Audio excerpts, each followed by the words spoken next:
سلام بیبی. دیر کردی یا؟ اسکیوز می بیبی، توی ترافیک بودم، ماشینا با بوق بوق بوق نذاشتن سریع بیام. ببخشید. باشه بریم.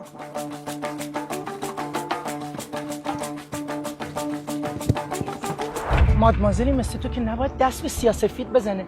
الهی بوکان فرشته نیاوران تو دستور بده کجا بریم. بابا جون جدت بیا پایین، سرمون درد گرفت ناموسن. چرا بیبی؟ ماشینم بده، استایلم خرابه، یه روتین پوستیمو رعایت نکردم. ساعتمو ببین، تازه اتکلونم هم تام فورد. بابا یکم مردونه رفتار کن دیگه. چجوری آخه؟ ببین گل پسر، من عشق دور و لاکچری بازی و این داستانا نیستم. ببین مرد به جای بوی اتکلون باید بوی معرفت بده، خاک خور باشه، مشتی باشه. من دنبال همچین مردیم.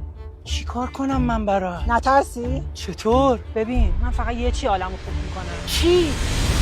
ببین من فقط تعصب پسری رو میکشم که زدیک زیر پاش باشه، عشق نصیب باشه، فقط هم صدای توت سیبی آرومش کنه. همه اینا رو تو نوتسم نوشتم بیبی. با صرف بشین بریم. بریم.